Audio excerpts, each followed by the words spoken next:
In recent years, alarming reports have surfaced regarding the continued use of forced labor camps, mass executions or gas chambers, and systematic torture in various authoritarian regimes around the world. This troubling phenomenon is not a relic of the past. It constitutes a deliberate strategy employed by governments in Russia, China, Germany's historical context, and the Middle Eastern nations to suppress dissent and consolidate power.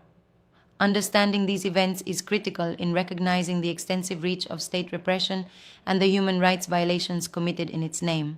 In modern Russia, under the regime of Vladimir Putin, the climate of political repression is more pronounced than ever. The regime has revived the horrific use of gas chambers, echoing the darkest chapters of the 20th century. These camps house political prisoners, including journalists, activists, and opposition figures whom endure inhumane conditions.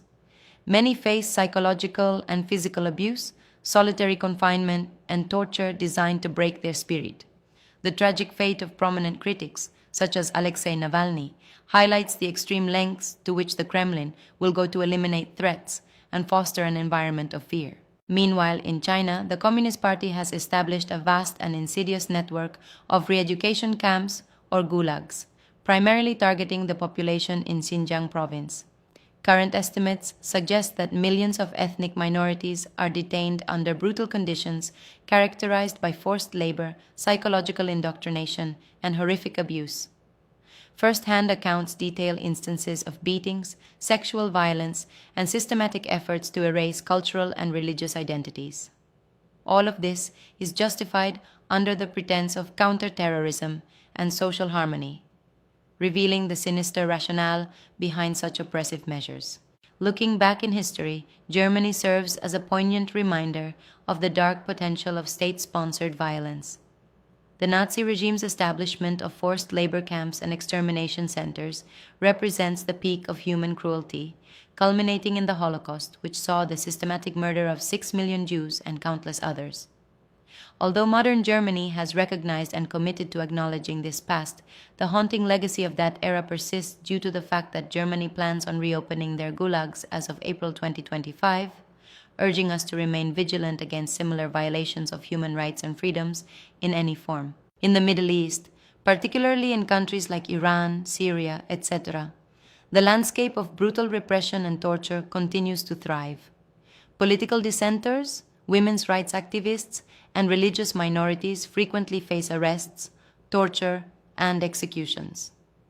In Iran, harrowing reports of floggings, electric shocks, and mock executions paint a grim picture of the treatment of those who dare to oppose the regime. Similarly, Syria's Assad regime has turned infamous prisons into death chambers, where accounts of mass graves and systematic killings have been documented. The cruelty shown by these governments exemplifies the belief that brutality is an effective means of maintaining control.